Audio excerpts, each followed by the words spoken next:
Boa tarde, galera. Quem fala aqui é Marcelo Arpia. Vou estar gravando aqui a segunda parte, desvendando o sistema Arpia. Mentoria de 12 partes.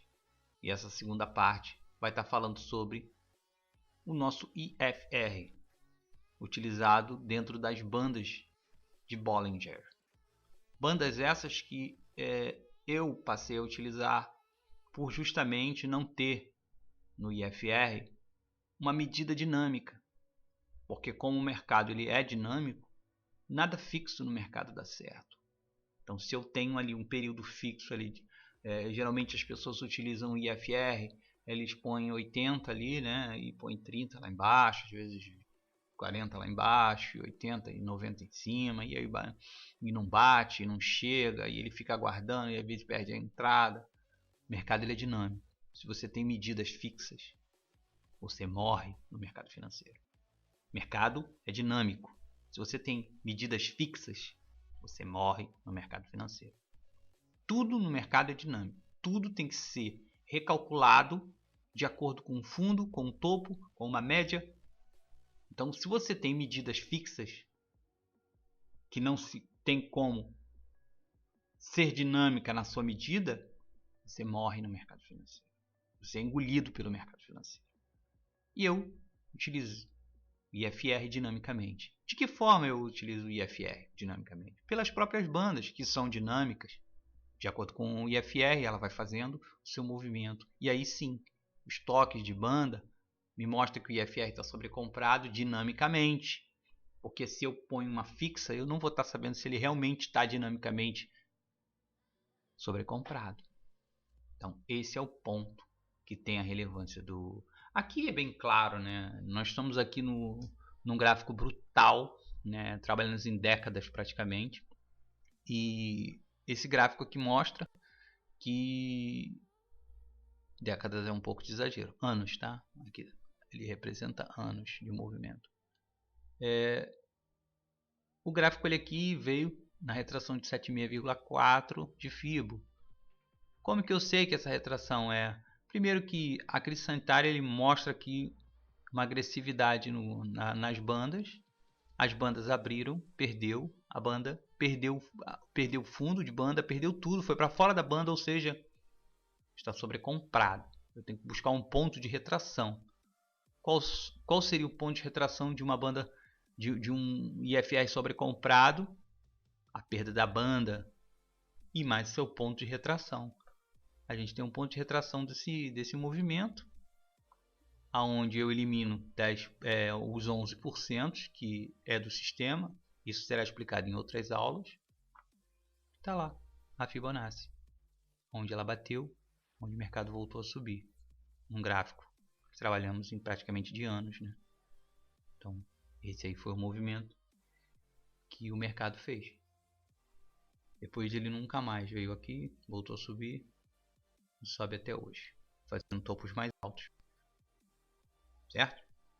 E essa é a forma de você utilizar o IFR dinamicamente. Se você der esse tempo gráfico,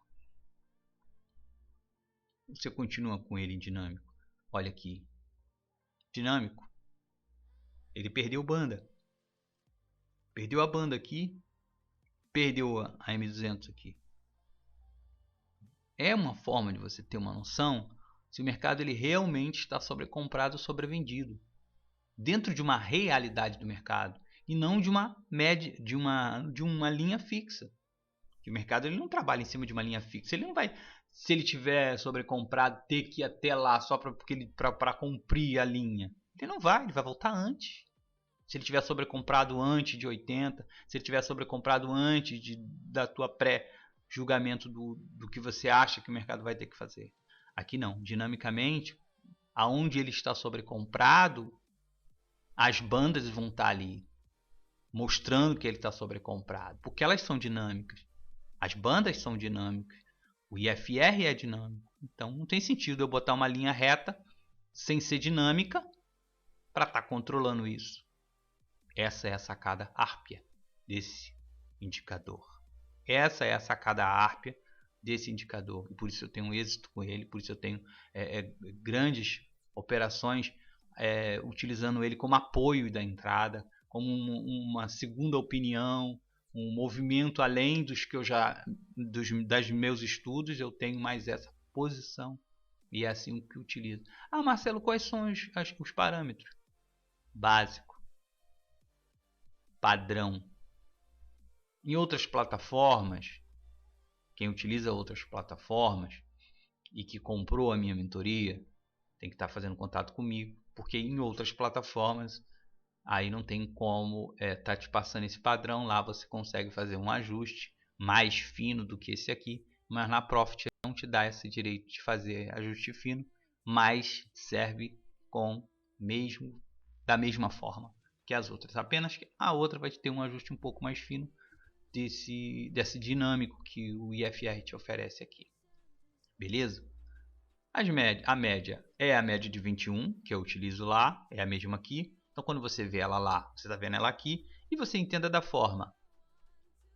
Se for possível, põe até amarela, né? Põe até a média. Ah, eu vou pôr a média na mesma cor, cara, porque eu quero entender que é a mesma média. Então, vai lá e faz a mesma média, é a mesma média, é a mesma média que está ali, ó. Aquela média é essa aqui, mesma coisa. Então, se for ver, você vai entender. Existe diferenças? Existe.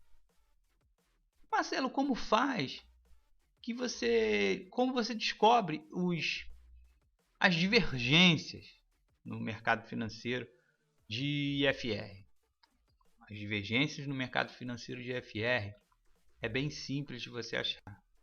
Lógico, se você opera no mercado financeiro, você tentar buscar divergência num gráfico diário, vai ser bem difícil. Num gráfico de 60 minutos, você pode achar a divergência no gráfico de 60 minutos.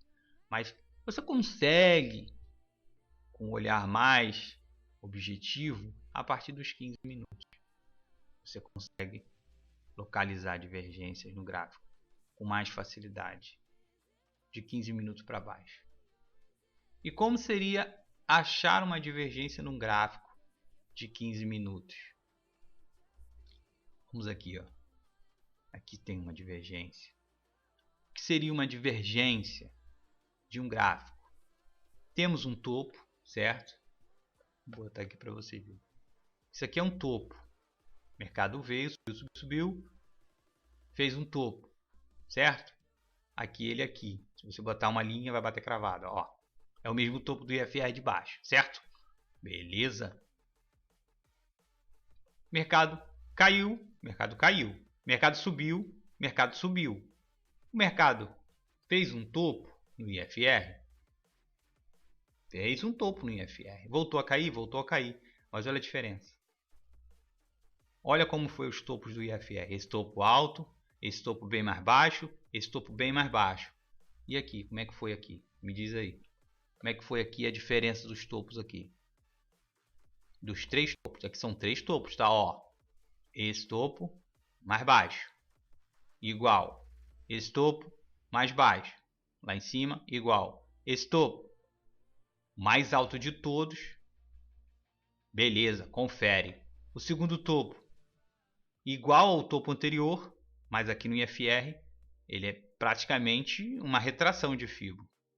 Metade do movimento anterior. E ali ele é igual. Terceiro topo. O terceiro topo mais baixo que o anterior. Três topos em queda e aqui são três topos iguais. Isso é uma divergência. Isso é uma divergência. Ah, mas o que a divergência vai fazer? Por quê? O que eu me comporto e como eu ajo numa divergência? O que eu tenho que fazer quando eu identifico isso? Quando você identificar a primeira divergência, lógico, você não vai esperar dar as três divergências. Você identificou a primeira divergência, já mostrou. Topos iguais, topos descendentes. Descendente, está caindo, vai para baixo, vai cair. O IFR está falando para você. Aqui está dando topos iguais, aqui está topo descendente, vai cair o mercado. O que aconteceu? O mercado caiu 1000 pontos. O mercado caiu 1000 pontos. Ah, mas aí caiu no outro dia. Eu estou te passando o entendimento. Lógico, você não vai vender um mercado no final do dia se você opera diário. Agora, se você for fazer um swing, Se você for operar para estar no movimento de mais tempo, aqui quem opera por semanal ou de alguma forma opera mais dias posicionado, tomaria a venda aqui. Porque aqui foi claro uma divergência de topo. O IFR mostrou uma divergência de topo de 15 minutos. Geralmente é projetado o topo e o fundo e é repetido para baixo. Então, ou seja, se você vendeu esse movimento, eu vendi esse movimento lá, Marcelo, eu sabia que era uma divergência de topo, então quando ele tocou o topo lá eu vendi, beleza. O seu movimento é esse aí. Esse é o movimento. Mas ele não cumpriu tudo. Normalmente você cumpre ele 50%. 50% do movimento você bota no bolso.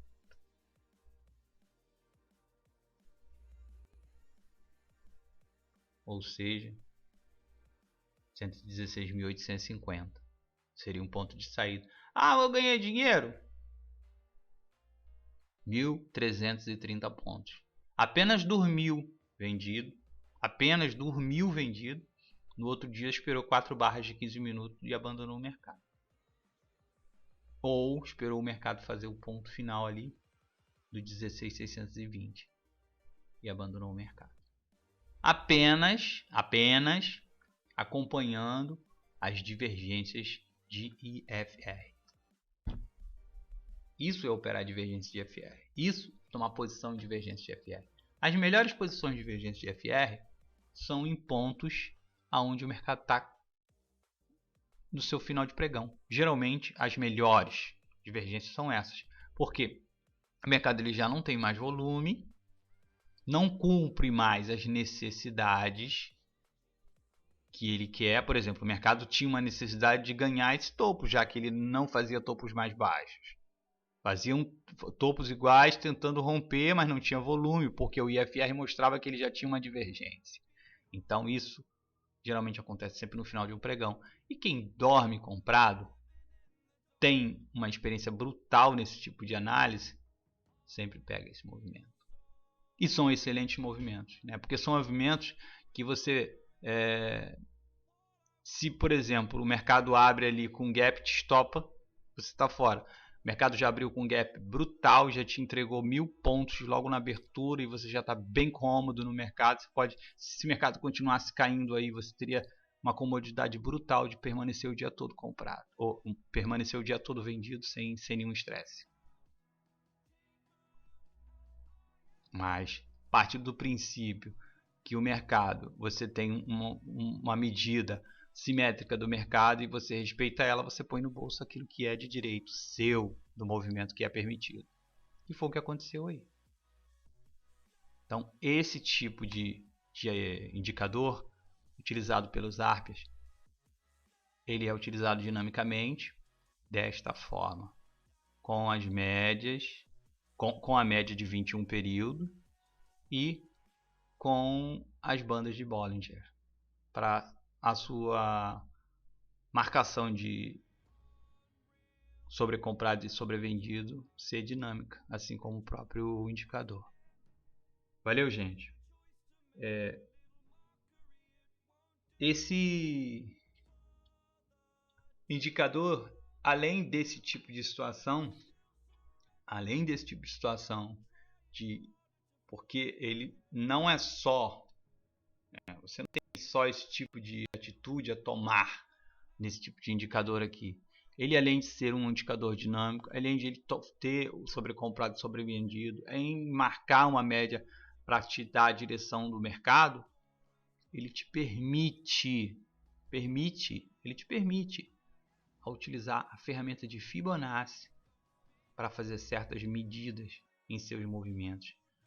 Vocês provavelmente vão cair o queixo, mas eu posso puxar uma Fibo aqui nesse IFR e ela bater nas expansões, nas retrações que ele está pré-determinando aí. Se eu puxar bem aqui, vou puxar mais aqui. Vou mostrar aqui Vamos puxar uma Fibo no próprio IFR. As pessoas já não acreditam, né? Quando a gente puxa Fibo no IFR e ela bate. Aqui está um IFR. Por exemplo, aqui a gente tem um topo. E temos um fundo e uma retraçãozinha. E o mercado veio aqui, certo? Vou puxar uma Fibo aqui para ver se vai bater. Prometo que não estou escolhendo, tá? Não estou escolhendo a Fibo, não.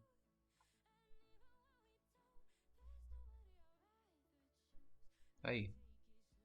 O mercado fez um topo. Veio. Retraiu. 50% de Fibo.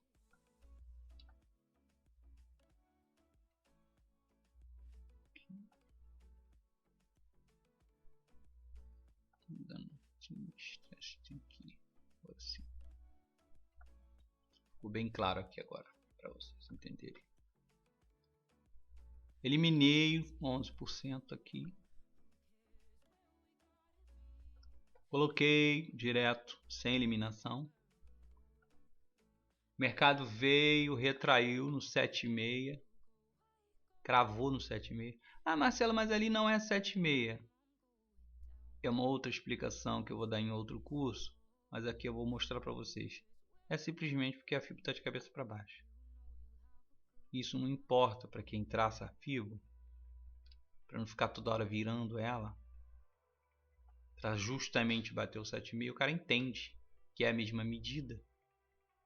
O 7,6 é a mesma de... A 7,6 é a mesma medida de 23. Então se você botar o gráfico de cabeça para baixo. Ou a Fibo de cabeça para baixo. Ele vai sempre bater a mesma medida. Ela crava no IFR também. Dá para perceber um topo, um fundo e a retração de 7,6 cravada no IFR. Ah, mas depois ele não respeitou a retração, foi para cima. Beleza, estou falando que ele crava. Aí mostrou que o mercado tinha um fluxo comprador, mas que era uma retração de Fibonacci. E aí esse movimento ali, vamos lá. Para você parece um movimento bobo, né? Você já descobriu que aqui, nesse topo, tinha uma retração. Certo? Se você tomou essa retração aqui, você pegou 1.240 pontos.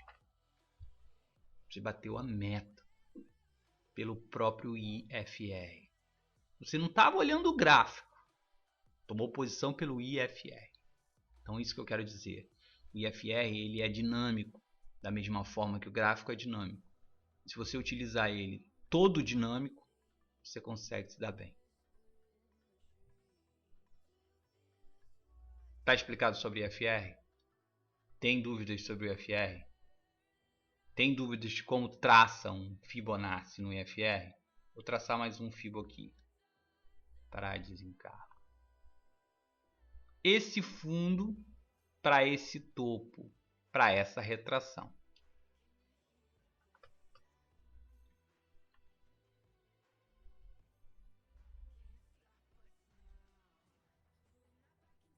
Fundo.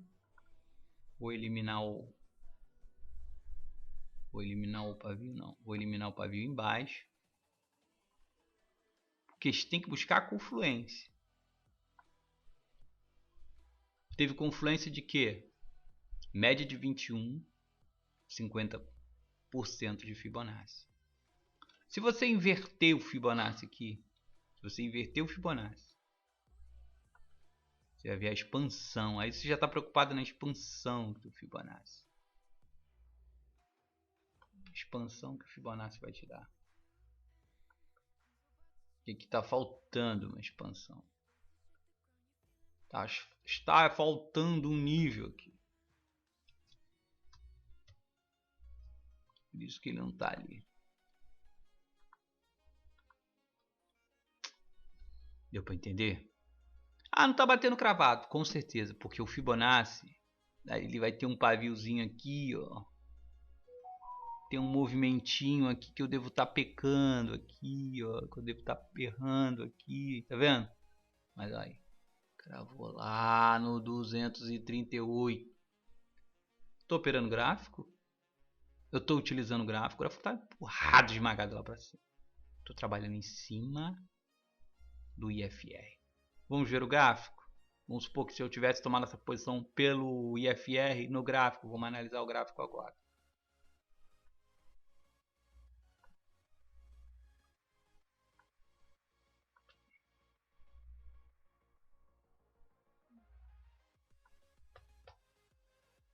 Deixar o rapaz para baixo. Então, eu estou minha posição aqui, né? Então ali, ó, puxei uma fibo desse topo para o fundo, certo? Tomei uma posição ali. O mercado foi lá na expansão dele. Vou botar o gráfico de cabeça para cima, botando de cabeça para baixo para complicar a mente de vocês. Quero dificultar a vida de vocês.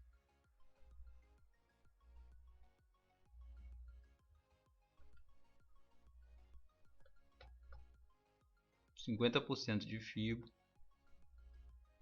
expansão do mercado. Rapaz, ele tem que botar de novo. Tem que botar na mão porque não está fixado. Espera aí. 238,2. Vou fixar ele na plataforma live. Ah, mas aí não bateu lá no gráfico. Putz. Não bateu no gráfico. Mas você tomou aqui a posição pelo toque de média de 21, meio do canal, pela banda de Bollinger e retração de IFR. Você tomou a compra. Só vai sair no 200, que ele está mandando sair só no 240, né? Você dormiu comprado, não saiu. Já pegou quase 4.000 pontos. Se tivesse saído no 176, que é um ponto de saída, só que já te deu 2.580 pontos na operação pelo IFR, sem ter olhado o gráfico. Você viu que o gráfico estava espremido e nós trabalhamos analisando o IFR com a FIBO no IFR. E faço isso o dia todo. Faço isso. Tem abas só com IFR para você operar, se você analisar só o IFR. Lógico que você vai analisar o IFR e vai ver o comportamento. Vai ser uma coisa só. Ah, mas eu não peguei na média na FIBO de 50 porque eu estava esperando vir no 7,6. Ficou de fora da operação. Que ali ele deu uma entrada. O IFR ele nunca vai ser tão exato assim, mas ele está sempre na frente, então o pouco de exatidão que ele te dá, no gráfico ele representa maior. Ele multiplica, o poder dele no gráfico é maior. Se ele te dá uma entrada no IFR, no gráfico com certeza a entrada vai ter mais consistência. E foi o que ocorreu, lançou ali para você uma barra logo depois da outra bem forte, 2 barras seguidas. Várias barras positivas seguidas. Houve uma tentativa ali do vendedor, mas frustrado. E o mercado se recuperou rapidamente. Em 3 barras, o mercado já estava na alta novamente, superando o topo. E você conseguiu ver isso bem antes pelo IFR, quando ele estava lá no 50% da FIBO dele. Você pegou 2.000 e quase 2.300 pontos, 2.600 pontos. Deixa eu ver de novo aqui. 2.600 pontos na operação. Então, o IFR, a posição de IFR é essa. Essa é a forma de operar IFR. E é a forma que eu, Marcelo Arpia, utilizo. E mostro para as pessoas na sala como utilizar. Posso fazer vídeos mais detalhados sobre IFR, como puxar Fibonacci, mas a base é essa aí. Não tem explicação maior. Você tem que estar abaixo, ampliando e puxando a FIBO dentro do IFR. Tem formas melhores de puxar a FIBO. Você pode ter um IFR sem as bandas, mas eu desaconselho, porque o próprio IFR com as bandas ele também te dá a saída, né? Você pode ver que ali a FIBO ele te deu saída. Essa fibrinha aqui, ela não está marcada o 230 ali. Vai marcar de novo. Mas ele deu saída ali. O fibro deu saída ali.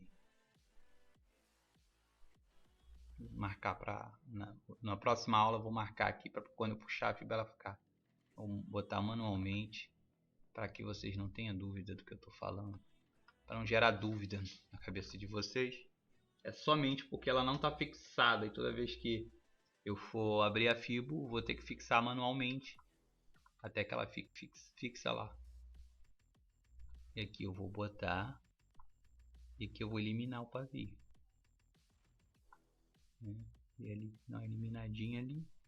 Tá dando uma diferencinha? Vai, sempre dá uma diferencinha. Não tem como não dar uma diferencinha.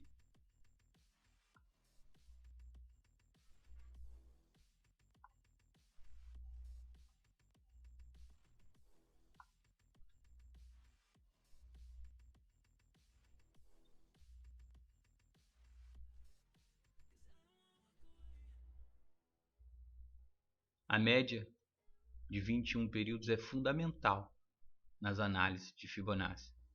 Você pode puxar outras fibras, você vai baixar. Lógico, todas as fibras vão cravar exatidão, mas você tem um pré-requisito de fibro dentro de IFR que vai te dar entrada. E aí você tomando essa posição de fibro de IFR, você vem para o gráfico e analisa o gráfico com uma noção mais ampla do movimento do IFR para a própria fibra. Aí você vem aí você vai buscar confluências, né?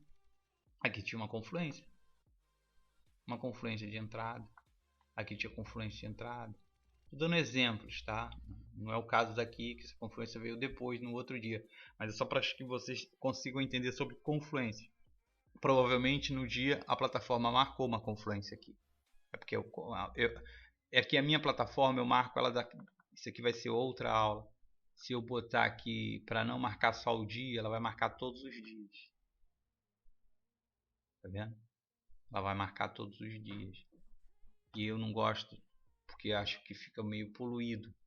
Então eu utilizo ela só para o dia, que para mim é mais cômodo. Tem gente que opera comigo e utiliza para todos os dias, fala que não faz diferença, prefere assim, mas eu prefiro só o dia, que não polui tanto a tela, não me confunde tanto a cabeça, e o que fica para trás eu puxo o fibro na mão. Valeu, gente! Isso é IFR dentro de bandas dinâmica. É a segunda aula da mentoria dos Arpias. Aquele abraço a todos aí.